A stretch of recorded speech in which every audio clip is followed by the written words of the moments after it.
In this edition of Southern Newsweek, thousands gather around the south to mark the centenary of the Armistice Day. Arborists show off their tree climbing skills in Dunedin's Museum Reserve, and a $250,000 cheque is donated towards the rebuild of Maniatoto Hospital.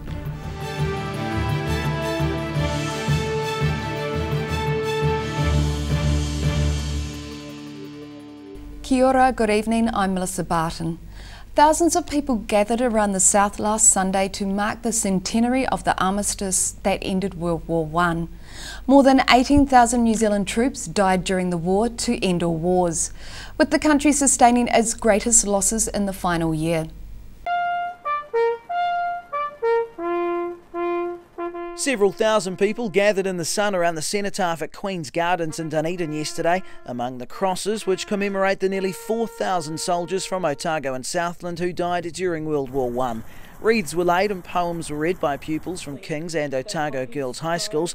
The service concluded with the release of white doves. Meanwhile, about 100 people gathered to pay tribute in Mosgill's Anzac Park to the 61 men from the Taieri area who died in the war. In Balclutha, a crowd of 200 heard Clutha Deputy Mayor Stuart Cowie speak of the severe loss of life. 18,200 soldiers died, including the 5 that were shot for desertion. Hard to believe. One of the largest turnouts across the south was in Alexandra, where almost 2,000 people converged on Pioneer Park for commemorations which featured a 100-horse parade. Central Otago Mayor Tim Cadogan told the crowd they can still honour the soldiers' sacrifice a century after the fact. Working for peace in the present moment, that is how we must honour those of our people of 100 years ago today and tomorrow, and for the days to come. In Mahino, near Oamaru, the role played by the hospital ship HMHS Mahino was honoured, while in Queenstown a centenary service packed out St Peter's Church, where the congregation observed a 2-minute silence broken at 11 a.m. by the last post. The service at the Gore Cenotaph was attended by about 400 people and was live streamed to the Gore RSA Facebook page. Further south, a flock of pigeons was released to symbolise doves of peace in Invercargill. And in Bluff, a mix of entertainment, market stalls and children's activities was combined with an honour wall for soldiers. The South Today. Last Sunday's Armistice Day celebrations were not just held in the region's larger towns. Among the many rural towns observing the conclusion of the war to end all wars were Greymouth and Milton. Milton's main street blocked off for the Armistice Day parade, which made its way to the town's war memorial. Wreaths were laid and those gathered heard of the horror and legacy of the First World War. And if there is anything positive to be taken from the First World War, it was that it is finished and we had won. Meanwhile in Greymouth, speakers included outgoing Mayor Tony Cockshawn. On the 11th of November 1918. After 4 terrible years, the First World War was finally over. As in so many townships and cities around New Zealand, the last post bugle call, which dates back to British infantry and cavalry, was performed at a ceremony.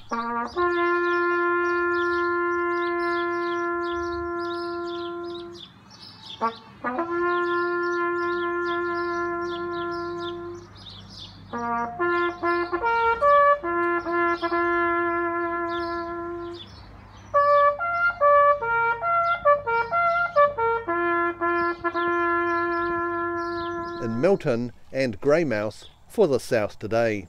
A group of keen arborists have spent last weekend pitting their tree climbing skills against each other in Dunedin. The event was held as part of the New Zealand Arboricultural Association's National Conference, with the winners set to represent the country on the world stage. Arborist Dom Ritter from Waikawaiti completing a series of tasks high in the boughs of a tree in Dunedin over the weekend. 25 men and 5 women took part in the Arboricultural Association's Husqvarna National Tree Climbing Championship at Dunedin's Museum Reserve. It was held in conjunction with the association's national conference, with the first of the 5 events being an aerial rescue of an injured dummy stuck up a tree. So the climber has to basically bring Woody down out of the tree safely within time. With the rescue accomplished, the next two events were a work climb and a throwline challenge. So the work climb is sort of simulates a work situation where you start in the top of the tree and you work your way through the tree, performing a series of tasks and getting points for that. And then the throw line, you don't even get off the ground, you're just throwing a leaded, weighted bag with a string on it up into the targets in the tree. With the winner earning the right to compete at the World Tree Climbing Champs, competition was fierce. No, people train hard out for it. You know, they really want to peak at this competition. Yeah. A children's climb and masters event were also held as part of the competition. In Dunedin for the South Today. The Maniatoto Lions Club and Ranfurly Maniatoto Pakeke have presented a $250,000 cheque towards the hospital rebuild. The money is set to go to the medical centre within the hospital and rest home complex.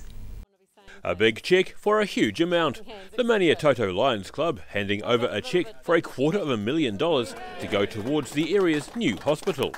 Maniatoto Health Services Chairman Stuart Patterson says they're grateful for the donation. The budget we're working on at the moment is $7 million, but that includes demolishing the old building if we do go ahead with that. The money has come from Maniatoto Health Services has put in $2.5 million. The CODC, or the Maniatoto Community Board, have put in $2 million. The government put in $1 million. Community Trust of Otago has put in $500,000. And the rest has come from locals, from support from the locals, which has been tremendous. Lions President John Mulholland says some of the money has come from overseas. My name's John Mulholland and I'm Vice President of the Maniatoto Lions Club. And we're here today to present a cheque of $250,000 to the Maniatoto Health Services.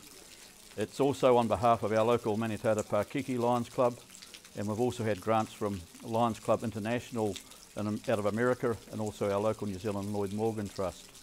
So combined it's quite a magnificent effort. And praised the two Lions clubs for both their fundraising and securing a contribution from the international Lions movement. It's hoped the new 26-room hospital and rest home will be completed by Christmas. And once it's completed it'll house a medical centre for our doctor, visiting surgeons, a room for Plunkett and also a new dental facility as well. And it's hoped residents and patients will be in the new facility by early next year. In Alexandra, the South Today. A Queenstown company has kitted out a 1950s armoured truck to impress tourists and residents at public events. Adventure tourism operator Go Orange have unveiled Frank the Tank after months of hard work to make the combat vehicle road legal. Taking a little test run in the car park, this 1954 Elvis Saracen six-wheeled armoured vehicle is fitted with a powerful 6-litre Rolls-Royce engine and set to turn heads around Queenstown. Dubbed Frank the Tank, it will be used by adventure operator Go Orange as a promo vehicle. The 11-tonne personnel vehicle has seen conflict in Northern Ireland and has required some modification for work in the resort. As you can see out the front, the visibility is a little limited, which of course when you're driving through a firefight is a very good thing, but when you're driving around Queenstown we need a bit more. So we put in our video screen here with a couple of cameras outside so we can see where we're driving. Nevertheless, this little juggernaut does need to be operated with a bit of caution. The brakes are a little bit soft sometimes, you've got to be careful and create some distance between what you're doing. So one of the things we do actually is we always drive in convoy. We have one car in front, one behind, just to make sure we are being safe. It comes with features you're unlikely to find in a standard car, such as 6-wheel drive, with the front 4 wheels being used for turning. The front 2 axles, 4 wheels, all steer it. So it's actually got a really good turning circle, which was quite surprising the first time I jumped in it. And the gears, it's a manual with a fluid drive. And yeah, once you get the hang of it, it's pretty good. It's good fun. They're planning to take Frank the Tank to both local events as well as further afield around the South Island. In Queenstown for the South Today. Still to come after the break, former Channel 9 news presenter Sean Summerfield gets a new job driving supercars, and regular exercise is employed in the fight against diabetes.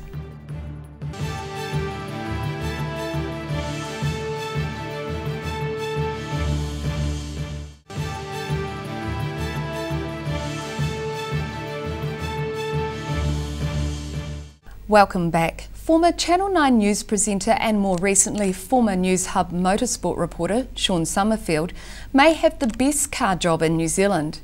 The Giltrap Group's head of communications and self-confessed car geek certainly looks like he does, as he helps orchestrate the arrival of 10 supercars into Highlands Motorsport Park in Cromwell. Life's pretty good for former motorsport reporter Sean Summerfield at the moment. The self-confessed car geek is currently the Giltrap Group's PR man and in charge of a $4 million car roadshow. This is a dream job really. We have to pick 10 of our coolest cars and ship them down to these brilliant roads, and in the case of Queenstown, we're here at Highlands, which is just ridiculous. The cars include McLarens, Aston Martins, Bentleys and Lamborghinis. And while he's more than happy to do the dirty work, there is a trade-off. He gets to drive them as well. Now this is the Lamborghini Urus, and this is quite exciting because this is the first time it's been driven on South Island roads, and I've got to say it's a real buzz to be here, and this is the perfect place to, I guess, debut it. The trip south came about after Summerfield recalled his days as a youngster in Christchurch, desperate to see his dream cars in the flesh. So he asked Giltrap management if he could take them to the masses, and they duly obliged. I'm a big fan of the V8 supercars. Put it in perspective, this has the same power as one of those race cars, but it's got four-wheel drive, 0 to 100, 3.6 seconds, and it will do 305 k's an hour. We're sticking strictly to the speed limit, of course. Among the array of supercars is McLaren's latest offer, the 600 LT in New Zealand for the first time. It arrived last week. We brought it down here, and this thing's nuts. I've actually got a video. I might even share it with you. It will blow flames out the exhaust, and there is not much cooler than that, is there? No, Sean, there isn't, and thanks for sharing the video. For those wanting a close-up for themselves, test days are set to be held at Highlands and Cromwell and around Christchurch and Wellington. In Cromwell, the south today.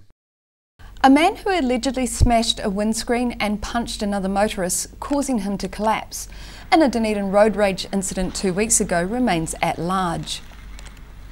Police say the man hasn't yet been located and inquiries are ongoing. The man is understood to be known to police. The incident unfolded when police received a report about a serious assault in Tyree Road. The victim had been repeatedly assaulted but was conscious and able to speak.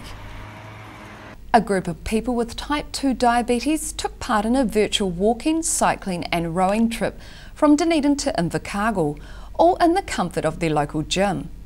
The event was organised in recognition of World Diabetes Day. On a virtual journey across the south, the members of this group either have diabetes or are at risk of getting the disease. But they're determined to do something about it and attend regular community classes at a Unipol gym. The twice-weekly class is organised by Chris Higgs from the School of Physiotherapy, who created a special event to mark World Diabetes Day. What we're doing is we're walking as far as we can, biking as far as we can, rowing as far as we can, and aiming to cover 207 kilometres which is the distance between Dunedin and Invercargill. His research has shown how regular exercise can not only help people manage diabetes, but is also a good precaution against developing the disease. If you have risk factors for developing type 2 diabetes in the future, then healthy lifestyle, eating well and being regularly physically active can help delay the onset of or decrease your risks of developing diabetes in the future. Murray Brundle has been diagnosed as pre-diabetic, but says his blood sugars are now fine thanks to exercise. Here they bring different health professional ones here and dietitians, and they all say keep moving, just get up and get dressed and get out and do it. Anyone who's over 35 and has type 2 diabetes is invited to take part in the exercise trials. The 12-week program is a program run by a physiotherapist and a nurse, and it's the same staff that are with you the whole time, and you get to know them and you work with them and they get to know you, and they support you in managing your health as best as possible. At the end of this morning's session, the group had walked, cycled and rowed almost as far as Gore. 131 kilometres, 631 metres. Yoo-hoo! An exercise class in St Kilda and another in Invercargill are set to be handed the theoretical baton and cover the rest of the distance south. In Dunedin, for the South Today. A yellow-eyed penguin nesting area along the Otago coast at Moeraki has received a makeover in preparation for this year's breeding season. A Penguin Place staff member plus volunteers were out checking on the nesting boxes created for the endangered species. The area has been planted with native shrubs and trees in a bid to create a more natural environment for the nesting penguins. In order to combat the mosquito-borne avian malaria, which killed 14 birds at Moeraki last year, 4 nearby dams have been breached. 4 ponds have also been treated with a biological control to fight the mosquitoes. Sheep are being used to keep the grass down, as long grass is thought to allow predators more chance of harming penguins and their chicks. 2 Invercargill thespians are taking a new approach to solving a decline in theatre audience numbers. Stardom Young.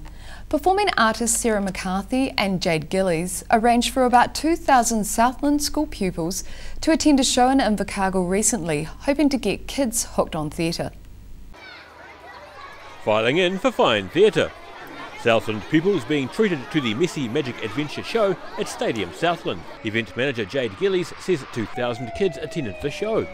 So we've had to hire, I think, about 36 buses and had a very structured route to get them here from their schools, and then of course at the end of it to get them back to their schools. He says theatre patronage has been declining and he's thankful to the sponsors who've come on board to make this event possible.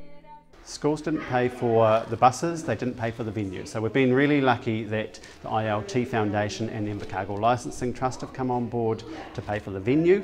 And also we've had other businesses around town who've chipped in to pay for the buses. So really the kids just pay a gold coin koha as they come in, and everything else is paid for. During the show, the actors encouraged audience participation, which worked quite well.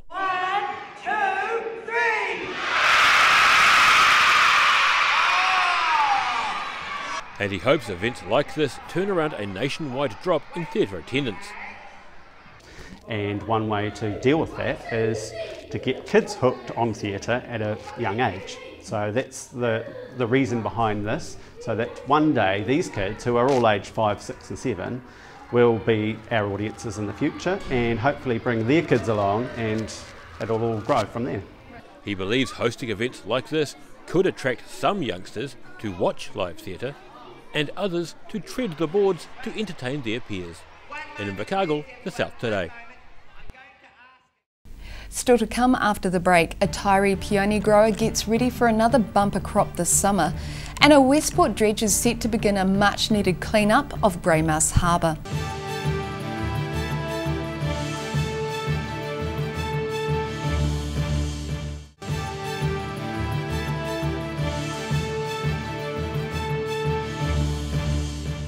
Welcome back. Dunedin Hospital's new $14.8 million intensive care unit opened this week. Stage 1 of the 12-bed facility opened on Monday, while Stage 2 is expected to open mid-next year. Staff at Dunedin Hospital's intensive care unit ready for action, whether it comes from the skies or the ground. Dunedin Hospital's set to open a new intensive care unit next week, costing almost $15 million. The ICU's charge nurse manager Shane Wiley says team members are looking forward to the new multi-million-dollar facility being opened. Yeah, we have to move into stage 1. All our focus really is from a clinical side is getting ourselves into stage 1 and set up correctly. And when we're out of that space, we can hand over to the builders and they can start the second stage. Dunedin Public Hospital is the primary facility for the whole southern region, and the upgrade dovetails well with the recently expanded helicopter service. The team's usually is on site 24/7, so we activate the team. We call the helicopter HEMS New Zealand. They are always on call for us and have never been in a situation where they couldn't provide a helicopter for us. So they're at the end of the phone, they respond straight away, and usually they're on the roof within 10 to 15 minutes from us getting the phone call, and then we fly away to wherever we need to go, really. But we do about 350 retrievals a year. He says while the new ICU is filled with state-of-the-art technology, it's also focused on patient and staff comfort. Yeah, the old unit was small, cramped, noisy. This unit is, as people can see, sort of light, breezy. There's natural light coming in, there's more spaces, there's more privacy. Staff have been involved in every aspect of the design, and Wiley says they deserve the best facilities as they literally save lives. Look, I can't speak highly enough of our staff. Our staff are just the most amazing bunch of people I've ever worked with, you know, and I think they just deliver an exceptional care to our patients in our ICU because they're getting a working space which is fit for purpose. It's got all the right gear in it, it's got hoists for every patient. You know, it really is light years ahead of where we currently are working out of. The public can view the new unit during an open day from 10 a.m. tomorrow. In Dunedin, the South Today. It's all hands on deck for a Mosgiel peony grower as the season for the colourful blooms is in full swing. The family team at Janefield say they've diversified, but at this time of year they're all about the peonies. Although the weather's warming up, things aren't slowing down for Roger and Cindy Whitson of Mosgiel, who own Janefield Peonies and Hydroponics. In fact, it's their busiest time of the year. So over the next 6 weeks we're picking pretty much up until Christmas nearly, depending on the weather. As you know, it's pretty marginal around here sometimes. The real busy time is now. Roger and Cindy have come a long way from not knowing much about growing peonies. We first started in year 2000.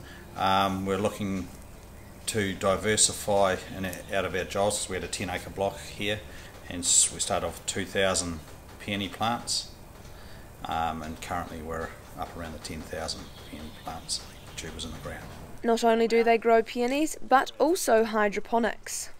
Over the first 4 or 5 years we were quite busy in our other jobs as well as working here, and we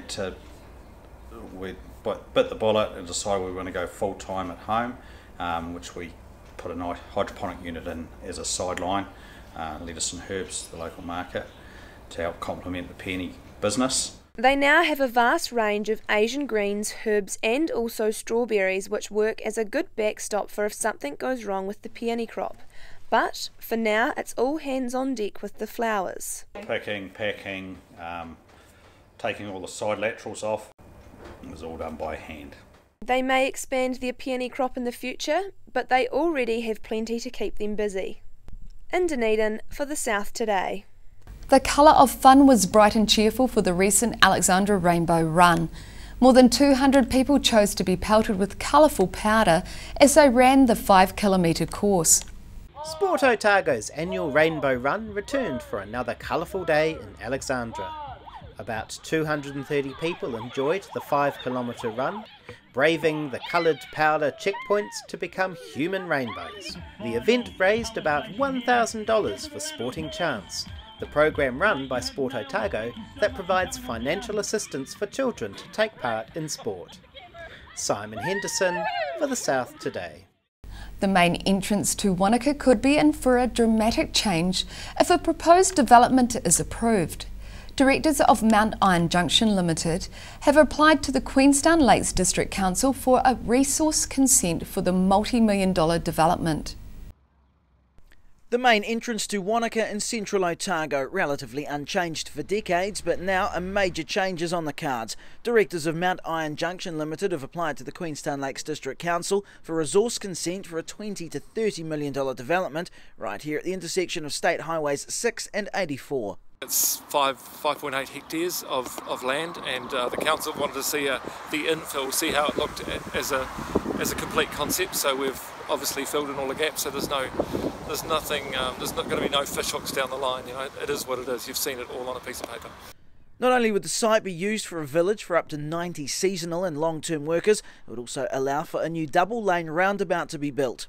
That's going to alleviate a lot of congestions in town. I think if both of them could end up out of town, that would be fantastic.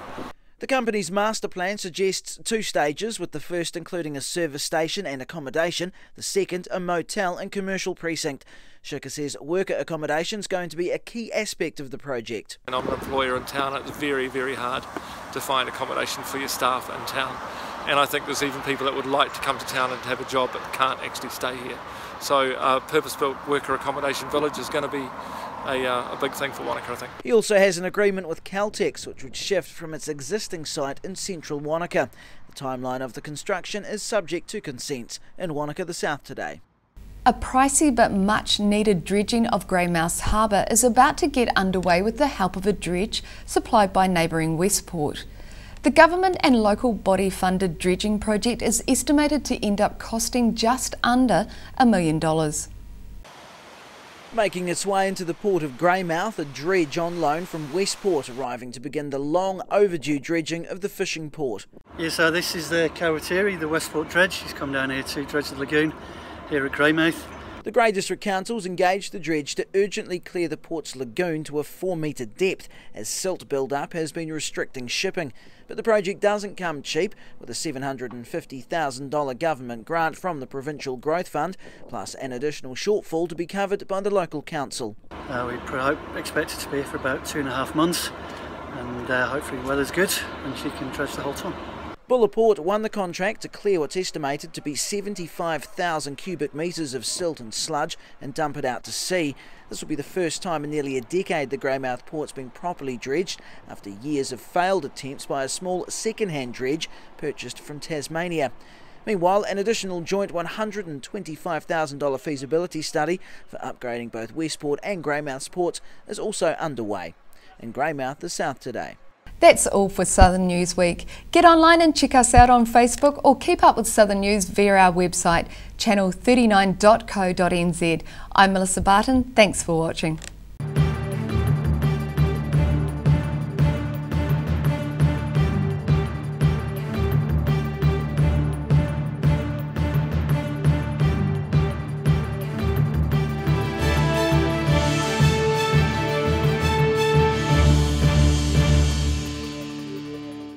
Supporting local content so you can see more of New Zealand on air.